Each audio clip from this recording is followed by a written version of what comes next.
How we doing? I am your host, Robert T. Gardner Jr., also known as Dr. Rob. Welcome to Station BOB. And let me tell you a little about thee. I am a kid from a Harlem hood who turned out good. I got educated like I should. Now I know how to help you grow to become the best of your being in life, love, and work. With that said, I am here to provide you with some clarity associated with the perplexity of the challenges in your life, love, and work. So, without further ado, let's get down on it. Enjoy the show.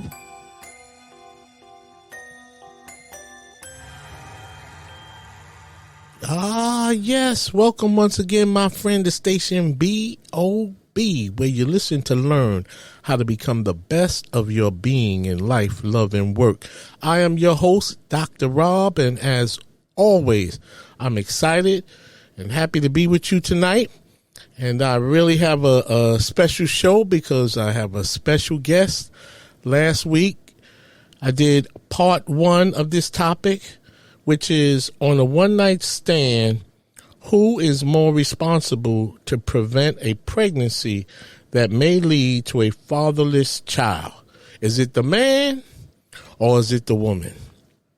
And so I indicated that I would try to reach out and find a young lady to come and do the show with me to provide the female perspective on this topic, because I had indicated that as far as I'm concerned, I think the woman should be more responsible on the one-night stand because she is the one that would bear the burden of the pregnancy and the child rearing and so on and so forth. And before I go any further and introduce my special guest, I just want to point out that there are 2 kinds of one-night stands, even though my guest, she believes there's a third type, and she'll share that with you. But just for the record, there are 2 types of one-night stands. One is that one that you go to the bar and you had some drinks and the guy you're with had some drinks and you go home either to his house or your home and you guys are total strangers and you have a night of passion and then tomorrow he's gone. And the other type of one night stand would be that one when you are possibly friends with an individual and then, maybe, I don't know, fresh air, some drinks, anything, something happens and you guys wind up having a one night stand, which could also lead to a pregnancy. And so without further ado, I want to introduce my guest, and her name is Max Shepard. And so, Max, say hello. Hello, everybody. All right, Max is in the building, and Max is going to provide the female perspective of the one night stand and who is more responsible. So, Max, you know my position. I just indicated that I think that the woman should assume more responsibility in that scenario. What say you?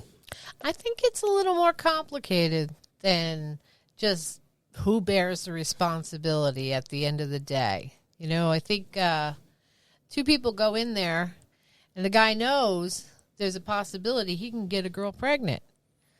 I think people need to talk, but on a one-night stand, that's not the case. You don't talk before you. Yeah, we're not talking. We're not talking, Max. So, I mean, we talking on the way to the crib and everything. You know what I'm saying? But we talking so that I can seduce you with, maybe my nasty talk or just making you laugh on the way. I'm doing everything to psych you out so you don't change your mind as, you're on the way to either my crib or you're bringing me to yours. And so I'm going to keep it moving with some laughter and some good, good convo. So now back to what you were saying. But I do think that both parties, if a child is born, both parties have to be responsible, because that kid, he didn't choose to live. He didn't choose to be born. At the end of the day, I mean, yeah. But Max, that's not the question about, like after the child is born. What the subject here is, who should be more responsible to prevent the pregnancy before you have sex? Like, hey, Rob, you have any condoms? Do you have any condoms to provide Rob with the condoms? So that's what we're talking about. We're talking about, who should assume that responsibility? Because yes, in theory, it is both parties. There's no question about that. But in reality, it doesn't happen like that. And so what I'm saying to you, because again, this is about fatherless children. So you're a young adult, I'm a young adult, we're out having, the time of our life, and you're attracted to me, I'm attracted to you, we go back. And so now, you're in a situation where, hey, he seems safe. I might want to, I'm not going to put up any guard. I'm just going to go with it. He has a nice crib and he's been nice to me. But so this is happening, and all along the journey of me talking with you, sharing a glass of wine with you, you and I have choices that can be made, before, we start swapping bodily fluids and so on and so forth. So the question is, in that moment where now we're in the room, we're in the room and then nobody's asking any questions. So what should happen? Should the woman not, again, I understand that it's both parties' responsibility, but in the reality of it all, that doesn't usually happen. So what say you? Who should be more responsible? Well, I think they both should be. Honestly, I mean, you can't really put the responsibility on one or the other. I mean, she's in heat and he's seducing her, and Okay, so listen to this. Okay, I'm down to my drawers now. We have not said one word about a condom. I, don't necessarily use condoms. So, I mean, I do, when I was single, but when I'm saying I'm that guy that doesn't use, at least I don't carry them. But, to be nice, if you have one, I will wear the condom. So now I'm down to my drawers. But I'm not mentioning anything about birth control. I didn't even ask you if you're on the pill. What is your method? So what's happening now, Max? Because now I'm down to my drawers, and more than likely you down to yours too. Well, usually, guys says, are you fixed? Do you have birth control? I mean, usually a sensible guy is saying that. If he's drunk, he's not saying that. Well, that's the whole point, Max. So if he's not saying it, what? So who's going to say it? Well, if she's drunk, she's not going to say it either. She's not thinking either. I mean, the both of them aren't thinking. Okay, but they know what happens. They we know what happens after a night of unprotected passion. Now, how are you trying to tell me that all these fatherless children happen because we had an oops while somebody had a one night stand? No, what I'm trying to tell you that there are many ways that children become fatherless. Through divorce, through death, through adoption, or abandonment. Just for the record, the statistics say that there are 18.3 million fatherless children in the United States. Now, I am sure that a small percentage of those fatherless children probably are a result of a one night stand or two, because I have met women who have shared with me that, hey, my son doesn't know his father because I shared with him that, I was involved with his father, but not in a serious relationship. And I got pregnant and I wanted to have, the baby. I wanted to have you. And so the women, they make those decisions, sometimes exclusively. There are other cases where the father just doesn't even know that the woman is pregnant. And so, and they, they have sex, and then the next day the father's off and running, and then the woman a week later, 2 days later, whatever the case might be, discovers that she is pregnant. I think that's a very strong perception. I worked at Planned Parenthood. Okay. I saw a lot of stuff there, and the majority of the women who were pregnant, whether it was an oops or not pregnant because of an oops, most of the time the men knew. And most of the time, they wanted nothing to do with it. So then the choice was, does this woman keep this baby and raise this baby alone? Okay, and then have a generation of men who didn't have a father, who are angry? Or do they choose to have an abortion and not raise a child alone? Mm-hmm. Now, I know that's very controversial because people say, well, you're killing a baby and all that stuff. But then, you get into some very deep-rooted situations. I say that it's not all happening from one-night stands. Right, but the subject of this show is about one-night stands because I find that to be an interesting dynamic, where people, sometimes people travel, just say you and I are in a relationship and then I go out of town and then, you don't like my brother, but you find him attractive or whatever. And then, you guys are talking about how wonderful I am while I am out of town. And then you guys are sharing a bottle of wine. And then before too long, his leg is on, his hand is on your knee. And then your other leg is on his leg. I'm getting horny just listening to this. Okay, so it happens, and what I'm really trying to point out here is that the one night stand is, and I'm sure in many cases, the source of fatherless boys and girls. And so I'm going to ask you again. You're out on a date. Well, we just use each other, although, we're not dating. Everybody knows I'm all married up and everything. I'm not sure what your status is, but I'm dangerous. Okay, I hear that. Michael Jackson had a song, Dangerous, So anyway, we I'll use myself and you again. And so I'm down to my drawers. You down to your drawers. So, now what can happen here. So as a woman, you don't think a woman should be saying, now, for the women who are listening to this, I know that the man is not off the hook. So that's not what I'm saying here. But the man in this case is acting like he has no concern about that. He's unprotected and he's ready to go for it.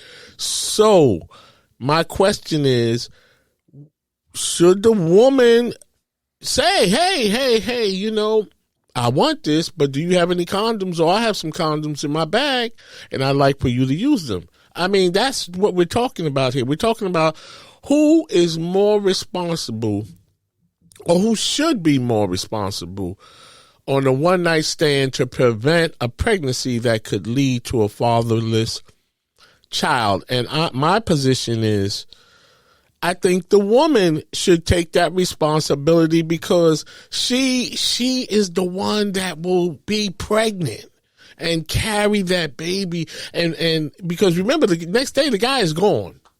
We're talking about two strangers. He's gone. And these days, I don't even know if young people, if they exchange phone numbers anymore. Like in my generation, you had a phone number. You know what I mean? A place you can call with an area code and everything. These days, everything is about texting and DMing and IMing and messaging. So it's kind of risky to have a one night stand, let alone not protect yourself. So let me ask you this, because I know we both agree that both parties should be responsible. But in your mind as a woman, do you think that you should maybe look out for yourself? Because see, you've been out before. You know what it is to go out. Guys are out there and them hot bodies are out there and they trying to, show their muscles and their physiques. So you know that.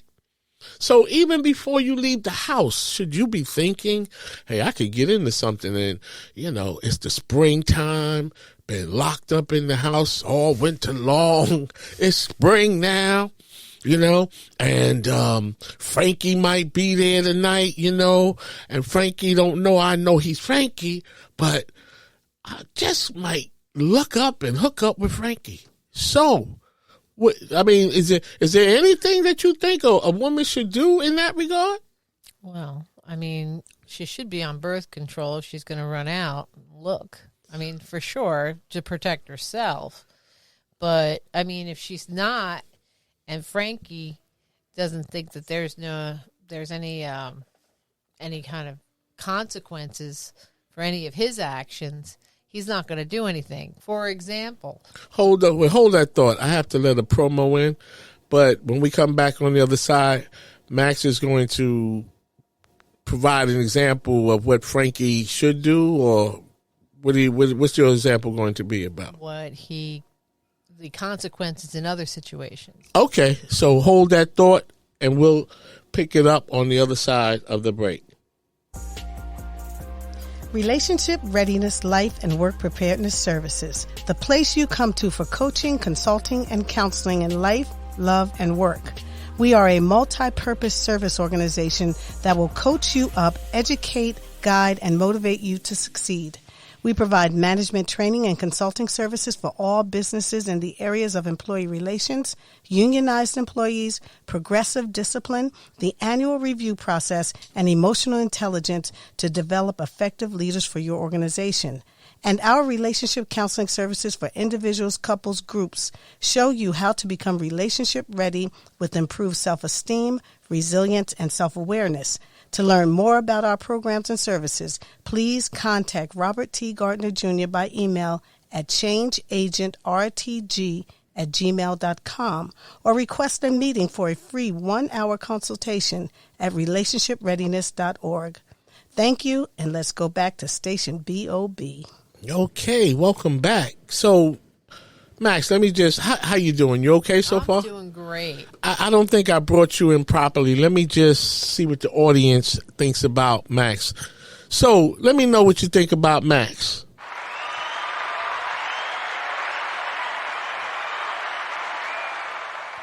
All right. Now, that's the way I should have brought you in the beginning. So, I apologize for not bringing you up properly, Max. Okay, so what does Frankie need to be concerned about the consequences related to a young lady he may never see again, or at least he ain't trying to see her again?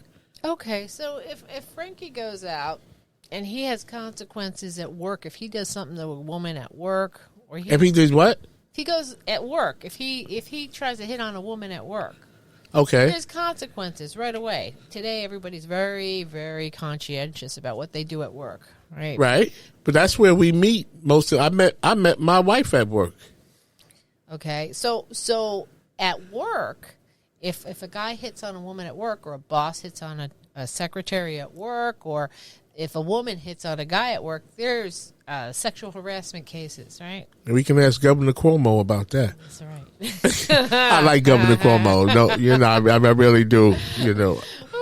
There's lots of examples. There's the Me Too movement.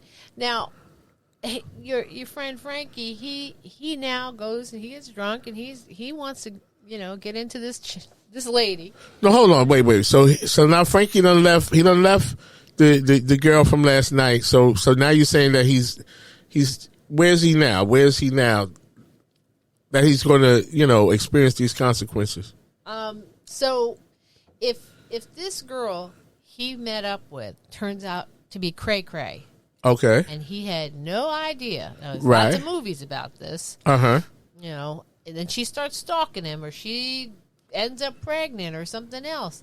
He's got to say, what was I thinking? But how would he know? How would he know if she's cray-cray? No, how would he know if she's even pregnant, let alone cray-cray? Most of the time, most of the time, she's looking for child support. She's going to go and... But again, if she doesn't know how to find him, how is she going to, drop that package on him? I'm going to tell you, most of the time, she's going to find him. She'll look for him. She'll look for his friends. She'll figure it out. Uh-huh. Women are not stupid.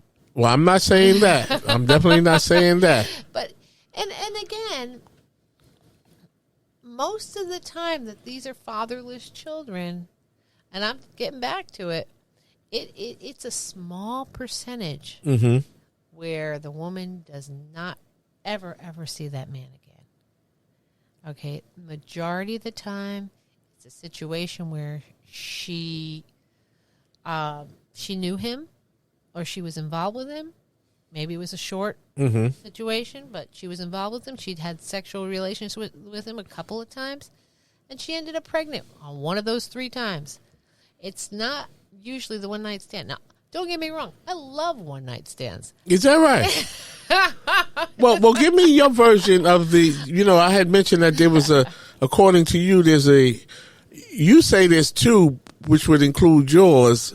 But what I'm saying is, I'm going to, if it's okay with you, can I say that yours would be a 3rd type of one-night stand? Well, no. I mean, I actually did a survey with a bunch of men tonight. Okay. Before I got on this podcast. And I said to these guys, hey, when you have any of you had one-night stands? And they would respond. They'd tell me yes or no. I'd said, were you drunk or not drunk? They said, well, if I'm not drunk, it's not a one-night stand. These were millennials. Mm-hmm. I said, was it with somebody you knew or somebody you didn't know? And they said, well, if it's with somebody you know, it's not a one-night stand. If it's somebody you don't know and you met at a bar and you're drunk, then it's considered a one-night stand.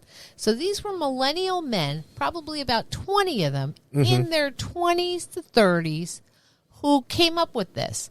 You're drunk, and it's somebody you never met before. Okay? So what I would like to know is, how do millennials get to set the rules on one-night stands when one-night stands have always been a part of the American way of life? So how are the millennials setting the rules to a one-night stand?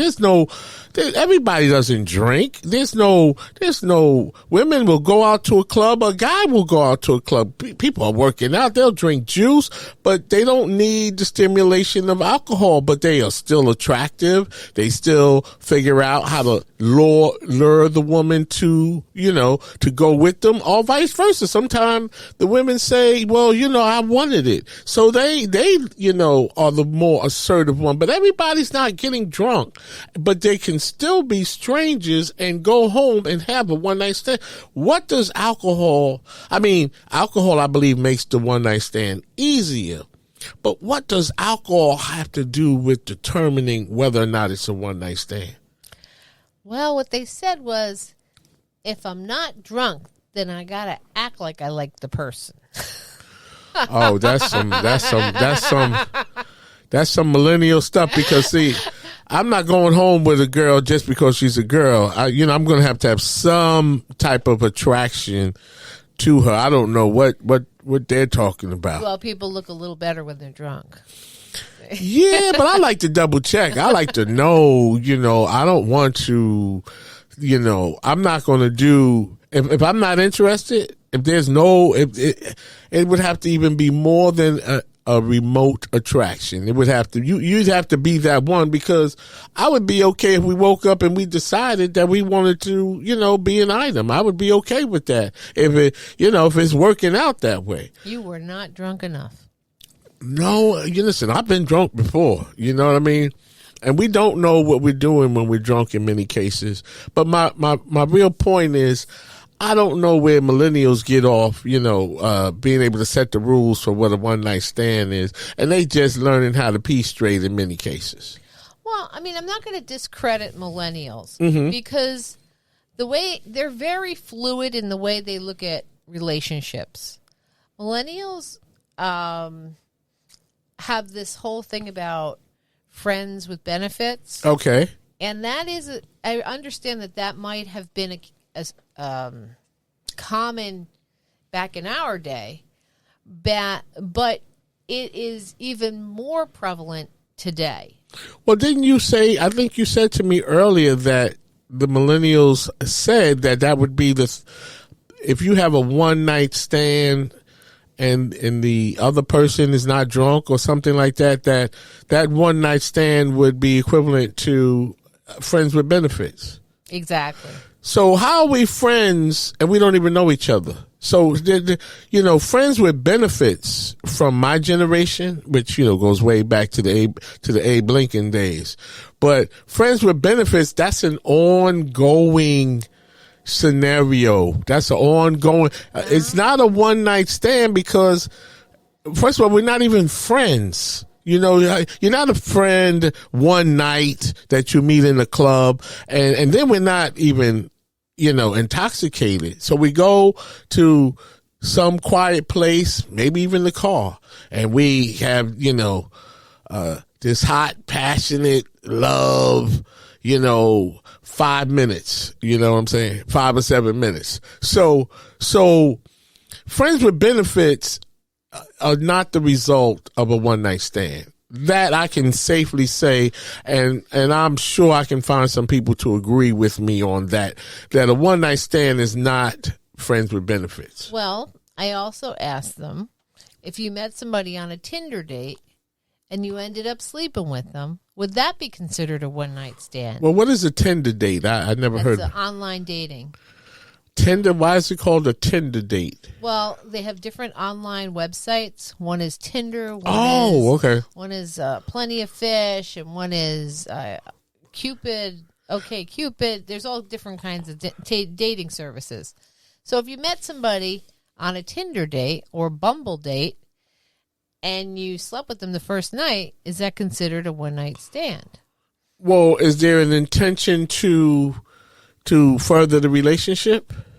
Most of the cases, no. It's a hookup.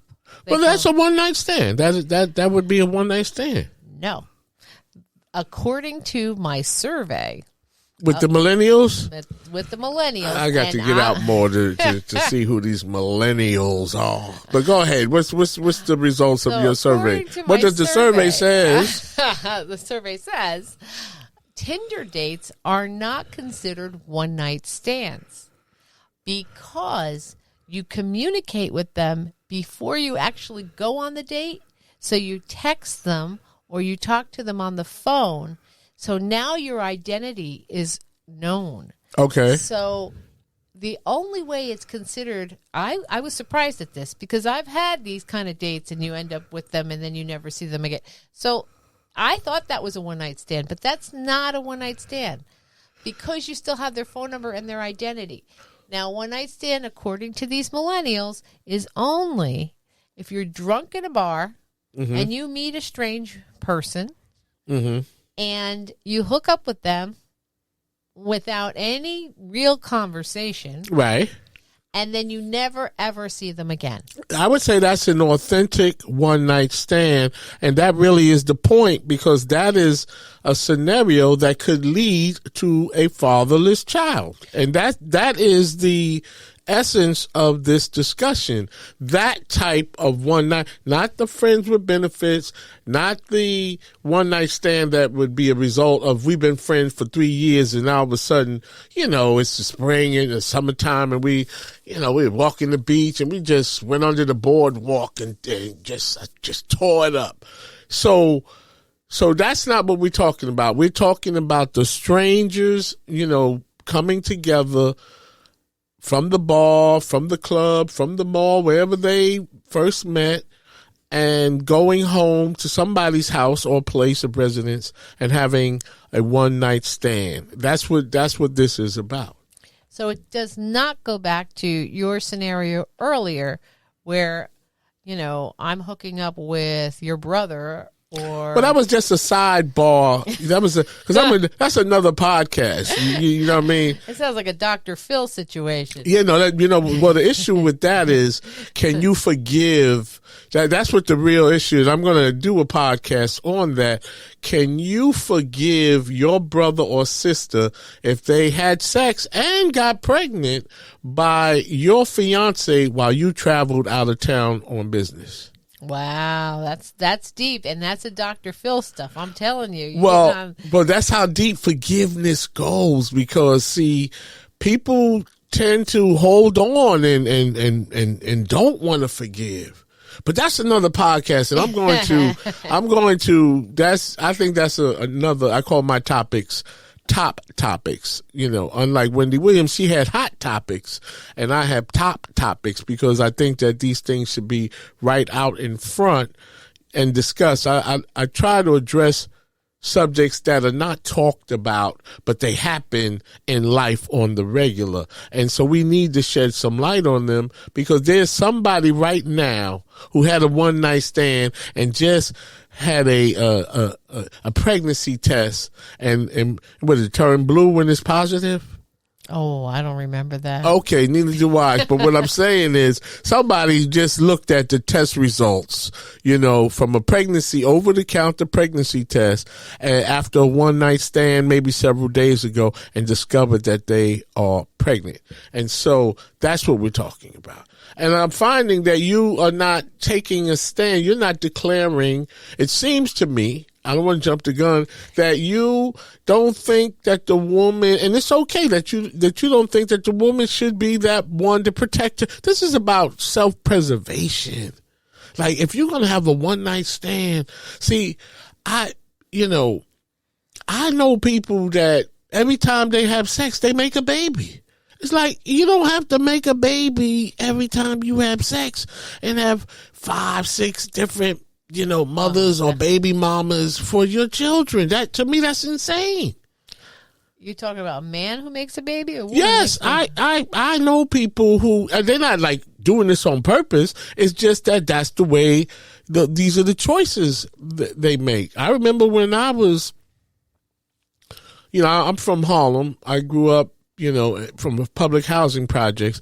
And I remember, when we started being sexually active, I would be buying the condoms in the stores, because my friend would be like, you can't get a pack of condoms. My friend's like, Bob, you use condoms? I'm like, yeah, I don't want to have children all over the place. I got a high sperm count. You know what I mean? And so my friend was like, nah, Bob, you're going to be an old dad. And today I am an old dad. I have a 9-year-old daughter, 11-year-old son, and I have a 22-year-old daughter from my first marriage. But I'm okay with being an old dad, because all my children are in the same house. And to me, it wasn't cool to have a kid across town and another kid in the Bronx. I didn't want that for myself, nor did I want it for my children. And so I come from a place where, my friends have, an array of children. And it's like, listen, every time you have sex, you do not have to make a baby. I mean, for God's sake. So I'm thinking, I'm a man, and I wanted to protect myself from getting a woman pregnant. I'm thinking, why wouldn't a woman, think that of herself? This is a one night stand. You're single. You out at the bar. You drinking. I think you need to protect yourself. But tell me, do you at least agree with that? Because your stance has been so far that they're both responsible, but that's not the reality. So now let's talk about whether or not the woman should be, I don't want to sound like I'm bullying you, but doggone it, I need you to see this here. I need you to see this. Well, I'll tell you something. You have 2 daughters, so you are going to come from the stand that you want them to take care of themselves. Indeed. So remember, everybody's got different lenses. And I come from the stand that both parties need to know what's going on. I totally agree with you, but that's not the reality. So let me ask you, have you ever had a one night stand? Oh, yeah. And have you ever gotten pregnant from a one night stand? Not from a one night stand. Oh, from a 2-night stand. I do have a bastard child. Yes, I do. Okay, well, I'm not saying that. That's not what I'm saying at all. But what I mean, are you say? Oh, so you do have a child that doesn't know his father or doesn't have a father? No, he met his father. Okay, he knows his father. Okay, it wasn't a one night stand. Okay, but I get what you're saying. I mean, I got fixed, so I made sure none of that was going to happen to me. Okay, so let me ask you this: on the one night stand, did you even think about what the kind of that you needed to be more protective of your jewels, so to speak, and not leave that to chance, not leave that to the imagination? Did you think about that? Well, I usually had a conversation before I had sex. Okay. So you did. You're doing what I said that should be done. I talk about it. I mean, if you can't talk about it, so what if I say, listen, Max, I don't use condoms. I like you. You like me. You see where I'm at. Let's let's get busy. I say, well, honey, I am not protected with. I'm not on birth control, so this is going to be a problem. So then the night of passion or the one night stand, would you say would not happen with you? No, probably not. Well, thank you, because see, you have answered the question that I have been getting at, that if the man doesn't assume any responsibility, then the woman should. That's all I'm saying. I'm trying to encourage women to be more aware of how things can happen, spontaneously. Listen, if you can't talk about sex, then you shouldn't even do it. Well, how many, people in general, in many cases, at least in my own experience, find it hard to talk about anything. You know what I mean? People know what. That's another podcast too. How we don't, want to talk about the truth or be held accountable. People don't want to talk, but yes, you should talk, especially if it's with a stranger. Oh yeah. But now let me just ask you this: as a woman, is that a somewhat potential threatening situation? You're alone with a man, you are, I'm just saying hypothetically, you 5'5" and he's 6'3". And he's not showing any aggression or anything, but I'm sure that's another component maybe for a woman, that if I say no to this guy, I'm alone with him, what am I going to do? Well, I think. Do you submit and don't even bring up the condom or the birth control? No, you get his social security number. How you going to do that? You got to just knock him out, go through his drawers, and then wake him up so y'all can have sex? I mean, come on.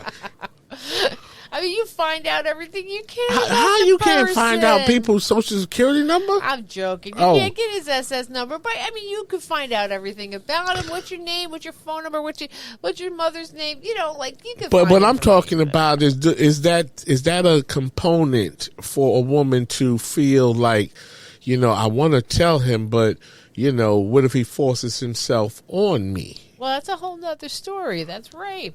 Right. But I'm just saying, I'm wondering, like, what's going on in the mind of a woman when you're in this kind of a one-night stand scenario where you know better. Your father and your mother told you, girl, if you're going to be sexually active and not use birth control pills or something, then you should make sure that you carry condoms for your, Yeah, but he may not put them on anyway. Even if it's a rape situation. No, we're not talking rape, though. We're really not. We're talking about basically feeling like, we're not talking rape, but it's the idea that if you mention it, would the dynamics change? And and the guy said, "Listen, I said I don't wear condoms."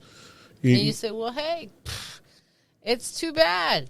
That's it. She's got to walk away. She's got to, she's got to tell him, look, I don't know you. I just met you. Come on." Wow. Well, okay. So I think after this long tug of war, we have arrived at the same juncture in terms of, you haven't, declared that, it's the woman's responsibility, or it should be. Because, again, ladies and gentlemen, I'm not trying to let the man off the hook. That's not what we're doing here. What I'm saying is, as a man, And I can speak for men, not all men, but I know how men think. I have friends and brothers. And as a man, when you want to get to the promised land, that's where your focus is. Now, that wasn't my focus because I didn't want to make babies every time I had sex. I really did not. I was not interested in that. And so, but I'm going to say, I'll just keep it, in my circle, that the man wasn't thinking about condoms. It was like a sin. It was like, Bob, you use condoms? You damn right I do. Because I don't want to have children. And at that time, we were like in high school and just out of high school. I grew up in a public housing project where the rooms were smaller than small. So if you have a brother in your room and 2 beds and a dresser, where are you going to put a baby? You understand? Where you going to put a baby? Yeah. And then your girlfriend has 5 brothers and sisters and the mother and father. And where's she going to put the baby? Because the baby's going to be at her house. But I was like, no, I am not doing that. I don't want that for myself, nor do I want it for my children. I wanted to raise my children. And so that's where I'm at now. An old dad raising some kids. But they keep me young, and hopefully I'll stay cool. I wanna be as cool as I can for as long as I can. I grew up being cool. I'm from Harlem, USA. You're supposed to be cool. You know what I mean? You look like a cool dad. Oh, you only say that because it's true. Yeah, I try to be, but you can't keep up. The sayings are changing every day, and it's a whole different, kind of thing. So just to kind of bring it full circle, do you have anything you want to say about the whole idea of the one night stand from the woman's perspective? What do you think? You want to shed some light on that? And just before you do that, I'm just going to let a promo in, and then you come back and share your thoughts from the woman's perspective about what you think is best during a one night stand. Have you read any good books lately? Your host, Robert T. Gardner Jr., also known as Dr. Rob, is the author of 3 great books. In his first book, The Choices We Make, Robert takes a look at relationships to help readers learn how to have a good relationship with themselves before they can have good relationships with others.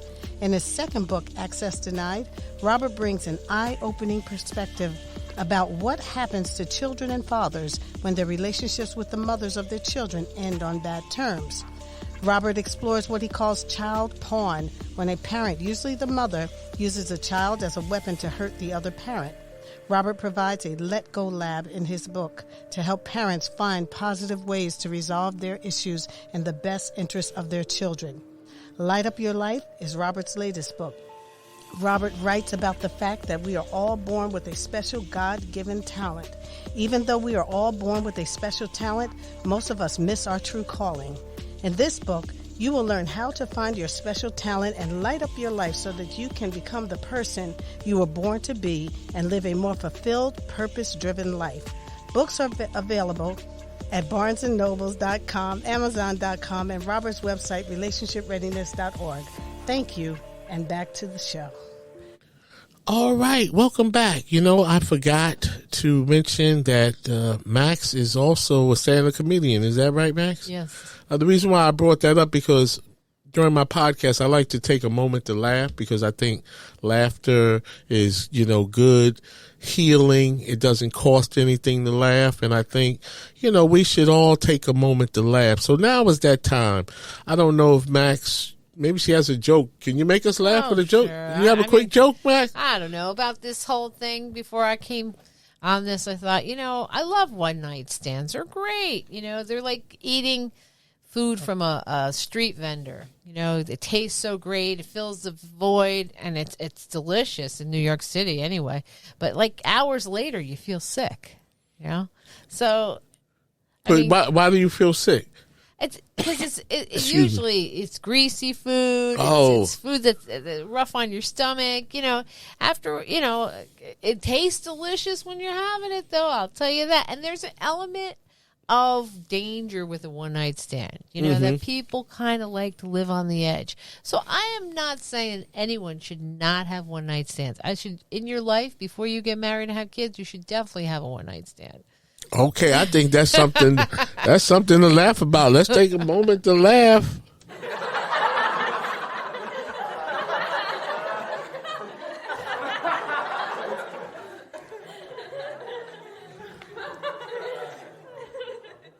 All right. So, listen, I think, Max, you were really great. I appreciate you, coming on the podcast and sharing your perspective because, as a male, I cannot answer all the questions, although I'd like to, but I think it's beneficial for the audience to get both sides, get that perspective, especially when we're talking about one night stands. Now, you had just mentioned jokingly about a one night stand, but is there anything else you would like to say that, would be beneficial or that would behoove the women or the men about a one night stand? Well, the women should really, if you're bold enough to do a one night stand, you should be bold enough to talk about it before you start working on taking off your clothes. Okay.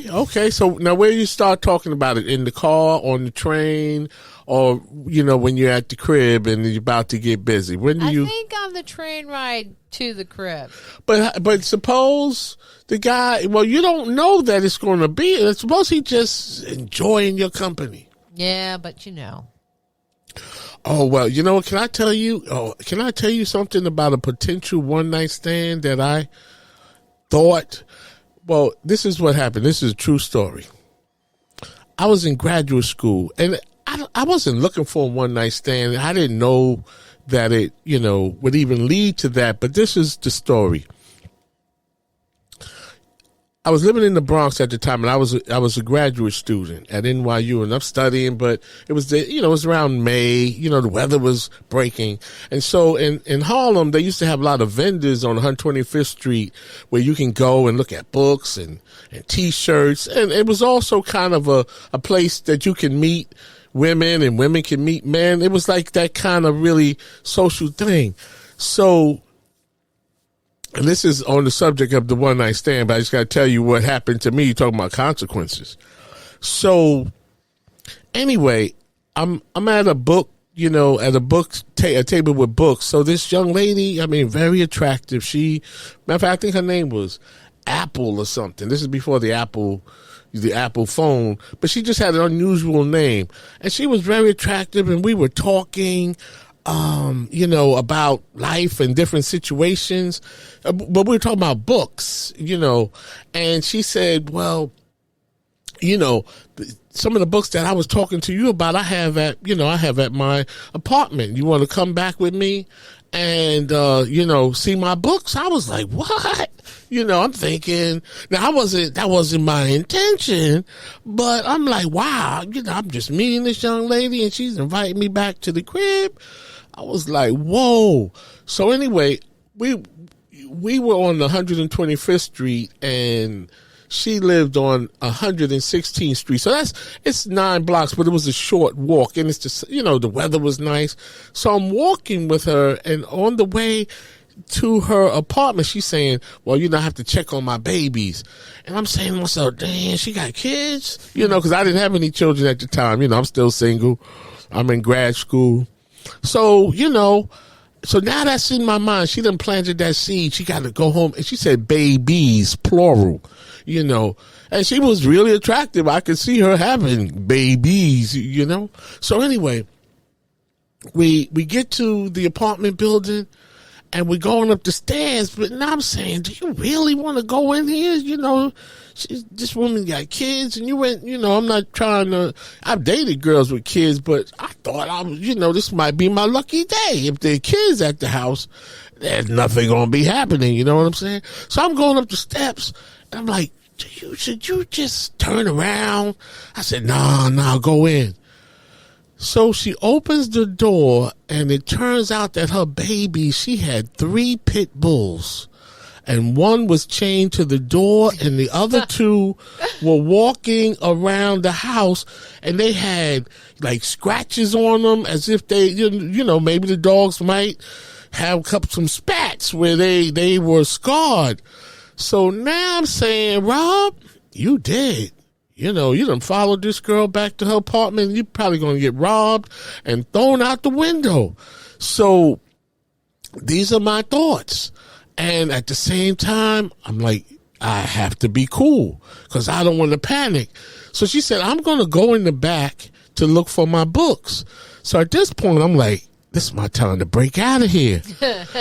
But remember, I said she had a pit bull chained to the doorknob. And so I could not get out that door unless I walked past that pit bull. And that pit bull was like, he was looking at me like, I'm kind of hungry right now. So I dare you to touch this doorknob. But now I'm saying to myself, what is happening here? So then she comes out the room with a big snake, like some kind of boa constrictor snake. I'm saying to myself, what have you gotten yourself into? I'm like in disbelief. We're supposed to be talking education. Here I come into these pit bulls, and I have no problem with dogs. I love dogs. But the only dog that I am afraid of is the pit bull, because that whole vicious look, to me, that just doesn't look like a pet, to be having in the house, especially with children. So now I am surrounded by pit bulls and a snake. So I'm thinking, okay, well, you dead right here. You dead. She going to come out the room probably with her boyfriend, and they going to rob you and kill you and throw you out the window. But, beauty, she put the snake away, because I don't like snakes. I'm scared of everything. You know what I mean? So, and I'm talking about, it wasn't a little snake. We're talking like snakes in Africa kind of snake. You know what I mean? Where you got to run for your life. So she went and put the snake away, and she came back with the books. And she said, okay, I'm just going to take one of my babies out for a walk. And I got out the house and I went back to the park with her. But at this point, I'm really checking out now. I'm like, this is no longer going to be, like my lucky day. Well, it was my lucky day in the sense now that I was able to get out of there unscathed by these dogs, or not robbed, or anything could have happened to me, because remember, we were strangers.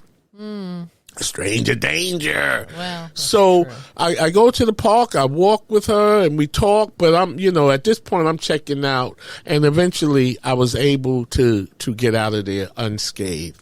So is there anything else you would like to say, Max? I've been doing a lot of talking, but is there anything else you'd like to close with? Well, today a lot of people, they hook up off of Tinder. They hook up from the online dating, because they don't go out to bars now. Mm-hmm. They don't go and meet people on the streets anymore.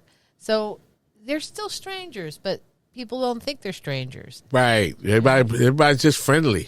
Yeah. So I think everybody should be careful and be able to talk. Okay. I think talking is good. Like, tell me about, Robert, the little boy. You need to find out what happened in these people's childhood, because, see, that's where all the issues begin. And if you got the crazy, if Robert can't talk or refuses to talk about his childhood, you know that you should keep it moving and not go home with Robert. And with that said, I want to thank everybody for going on this journey with Dr. Rob and Max today. I think Max was great, and I want to welcome her back anytime, because I'm sure her and I can talk about pretty much anything. And maybe one day I'll talk to her about what it takes to be a stand-up comedian, because believe it or not, I even did some comedy. And I was funny too. But I wasn't built for the journey, I guess, to wait.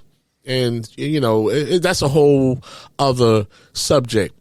But with that said, I just want to say thank you again for tuning in. And remember, love is an action, not a word. And it's not supposed to hurt.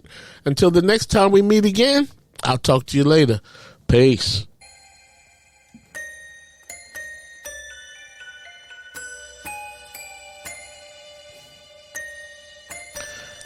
As we wrap up this show, I hope this topic helped you to grow. And now you know a little bit more than you knew before. If you have any questions about this topic, please email me at changeagentrtg@gmail.com. See my website, relationshipreadiness.org, to learn more about my counseling, consulting, and educational programs related to life, love, and work. Finally, in the words of the late, great Reverend Dr. Martin Luther King Jr., if I can help somebody as I pass along, if I can cheer somebody with a word or song, if I can show somebody he is traveling wrong, then my living will not be in vain. Until we meet again, do the right thing when nobody is looking. Peace, beloved.